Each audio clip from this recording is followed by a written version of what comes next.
friends. Some journeys are scary and lonely, but if you go forward with faith and love, you will reach a beautiful destination.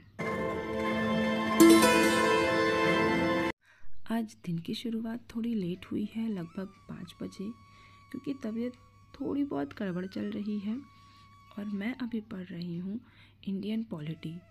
कल मैंने science पढ़ा था और मैंने आपको बताया ही था कि अभी मेरा पॉलिटी ख़त्म नहीं हुआ है, तो इस टाइम मैं पॉलिटी फिर से पढ़ने लगी हूँ। और कुछ लोग पूछ रहे थे कि मैं किस चीज़ की तैयारी कर रही हूँ, तो मैं अभी कर रही हूँ समीक्षा अधिकारी की तैयारी।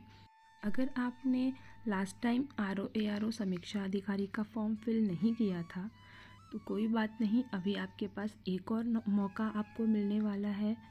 इलाहाबाद हाई कोर्ट RO का फॉर्म आने वाला है, तो आप उसकी तैयारी स्टार्ट कर सकते हैं। अगर आप ग्रेजुएट हैं और ग्रेजुएशन के साथ आपके पास CCC भी है तो भी आप एलिजिबल हैं। ये मिनिमम क्वालिफ़िकेशन है। अगर आपके पास O लेवल है तो बहुत ही बेटर है, अगर नहीं है तो भी आप ग्रेजुएशन प्लस CCC भी आपके पास है तो भी आप एलिजिबल हैं।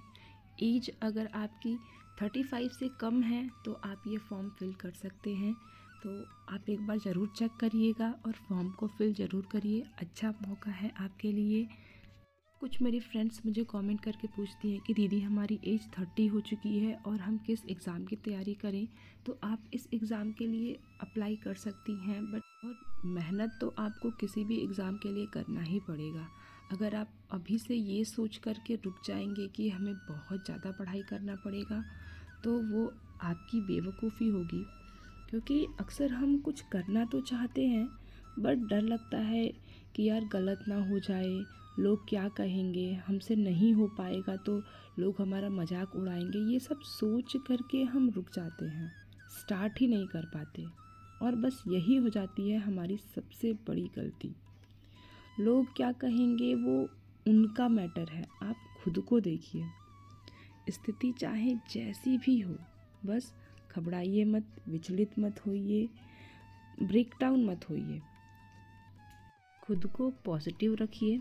एक राइट माइंडसेट और राइट एटीट्यूड के साथ आप सब कुछ अचीव कर सकती हैं। उसके लिए आपको एक पॉजिटिव इन्वायरमेंट रखना होगा, अपने आसपास क्रिएट करिए पॉजिटिव इन्वायरमेंट और बुक्स को अपना फ्रेंड बनाइए जो आपको इनकरेज करे। ऐसे लोगों से थोड़ी सी दूरी बना लीजिए जो आपको हमेशा डिमोटिवेट करते हों, क्योंकि अक्सर हम लोगों की बातों पे ध्यान ज़्यादा देते हैं और वही हमारी सबसे बड़ी गलती हो जाती है।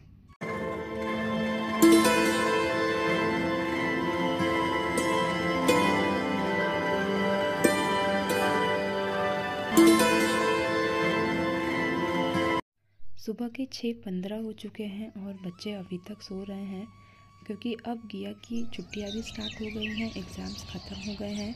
तो सुबह हो चुका है और मैं अब लग जाऊंगी घर के कामों पे, क्योंकि ये सारे काम भी ख़त्म करने होते हैं।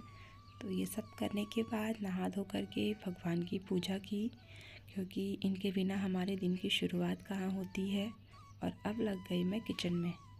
मैं कोशिश करती हूँ कि किचन के काम रात में ही ख़त्म करके सोऊं, मतलब क्लीनिंग वगैरह। सुबह उठ करके बस हल्का फुल्का ऐसे ही क्लीन कर देती हूँ प्लेटफॉर्म, बाकी सब काम मैं रात में ही करके सोती हूँ।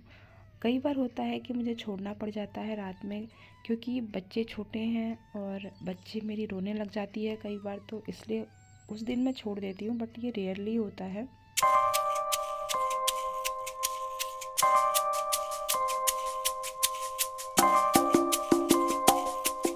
हम सबकी फैमिली सिचुएशन अलग होती है, सबके घर में फैमिली मेम्बर्स, फैमिली कंडीशंस अलग होती हैं, तो हम उन परिस्थितियों के हिसाब से अपनी चीज़ों को मैनेज करते हैं, क्योंकि करना हमें ही है। अभी मेरे बच्चे छोटे हैं तो मैं वही सारे काम करती हूँ जिससे मेरे बच्चों का कोई हार्म ना हो, अपने बच्चों को मैं अच्छे से देख पाऊँ और साथ में मैं अपनी पढ़ाई मैनेज कर पाऊँ, क्योंकि मुझे अपनी पढ़ाई को फोकस करके कोई भी काम करना होता है। तो अगर आप अपनी पढ़ाई अभी स्टार्ट कर रहे हैं या फिर स्टार्ट करने वाले हैं, तो अपनी जो घर की परिस्थितियां हैं उस हिसाब से अपनी चीज़ों को मैनेज करना शुरू करिए। अपनी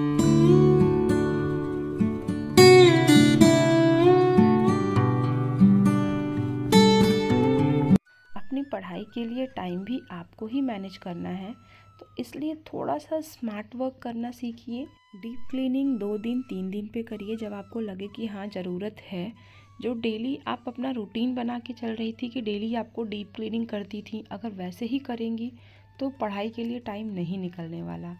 ऊपर से आपकी बॉडी जो थकेगी वो अलग, और बॉडी थकने के बाद पढ़ाई नहीं हो पाता है। तो डीप क्लीनिंग 2-3 दिन पे करिए। कपड़ों में हमारा बहुत सारा टाइम वेस्ट हो जाता है और कपड़ों का काम कभी ख़त्म नहीं होता। तो कोशिश करिए थोड़ा सा स्मार्टनेस के साथ कपड़ों को मैनेज करें। बच्चों के कपड़े हैं तो अलग अलग सबके लिए कार्टून कर दीजिए, या फिर कोई भी ऐसा स्टोरेज जिसमें अगर आपने किसी दिन नहीं भी फोल्ड किया है बट वो अलग अलग रहेंगे तो आपको ढूंढने में आसानी रहेगी। और जिस दिन आप बैठेंगे कपड़ों को सिस्टमेटिक कर देंगे, क्योंकि आपको पता है कि इस जगह पे सिर्फ इस इंसान के ही कपड़े हैं। ये ऐसा एरिया होता है जहाँ टाइम हमारा बहुत ज़्यादा वेस्ट होता है। मतलब जो छोटी छोटी चीज़ें होती हैं, सॉक्स, रुमाल, इन सब चीज़ों को थोड़ा स्मार्टनेस के साथ, आपने यूट्यूब पे इतने सारे चैनल हैं जो स्मार्ट ट्रिक्स दिखाते हैं। मैंने वहीं से सीखा है कपड़ों को कैसे फोल्ड करें, कपड़ों को कैसे रखें, और वो सब ट्रस्ट में मेरे बहुत हेल्प करते हैं। मतलब काफ़ी ज़्यादा काम ऐसे ही सिंप्लीफाई हो जाता है, क्योंकि मैंने चीज़ों को सिस्टमेटिक करना सीख लिया है। और यहाँ पे देखिए बच्ची के मैं नेल्स कट कर रही हूँ। एक दिन मैंने पैर के नेल्स कट किए थे, आज इनके हाथ के कर रही हूँ, क्योंकि ये भी एक बहुत बड़ा चैलेंज हो जाता है इसको बेवजह की बातों में फंसा करके रखना और फिर नेल्स कट करना। देखिए कितने परेशान कर रही है ये लड़की।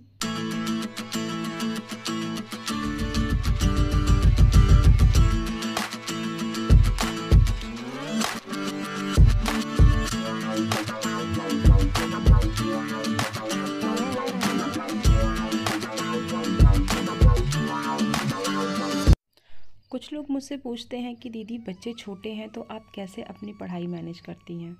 तो देखिए बच्चों का तो हम कुछ कर नहीं सकते हैं, बच्चे हमारी सबसे बड़ी रिस्पॉन्सिबिलिटी है।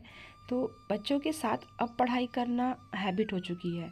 अब मुझे ऐसा नहीं चाहिए कि मुझे एकांत स्पेस मिलेगा, मुझे शांति मिलेगी तभी मैं पढ़ाई करूँगी। और अभी मेरे बच्चे 2.5 साल और 5 साल के हैं, तो बहुत ज़्यादा शोर भी नहीं करते हैं। और उन सबको मतलब ऐसे ही मैंने बचपन से ट्रीट किया है कि बदमाशी तो खैर अब करेंगे ही, बट बातें मेरी मानते हैं मेरे बच्चे। और मैं बहुत ज़्यादा रोक टोक भी नहीं करती हूँ कि तुम ये मत करो वो मत करो। अभी इनके पापा नहीं हैं क्योंकि उनके ट्रिप्स होते हैं, आप सबको पता ही है। तो जिस दिन नहीं होते हैं मैं भी छोड़ देती हूँ, पूरे घर में खेलते हैं, शैतानियाँ करते हैं, और मैं अपने काम में लगी रहती हूँ, बस ये ध्यान में दे करके कि बच्चों को चोट ना लगे।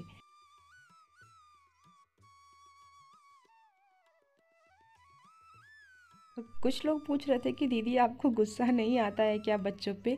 तो ऑब्वियस सी बात है कि इरिटेशन, फ्रस्ट्रेशन तो होता ही है, क्योंकि बच्चे तो बच्चे ही हैं और हमारी बात मान ले, एक बार में सुन ले, ऐसा कैसे हो सकता है। बट फिर भी मैनेज हो जाता है मेरा, क्योंकि जब बच्चों की हम शक्ल देखते हैं ना तो उनके चेहरे की मासूमियत से मैनेज हो जाता है। बच्चा चाहे कितना भी बड़ा बदमाशी कर रहा हो, कितना भी बड़ा नुकसान कर दिया हो, बट जब उनका चेहरा देखते हैं तो सब ठीक हो जाता है। तो ऐसे ही कुछ चल रही है लाइफ, ऐसे ही स्ट्रगल, ऐसे ही अपनी पढ़ाई मैनेज कर रही हूँ मैं।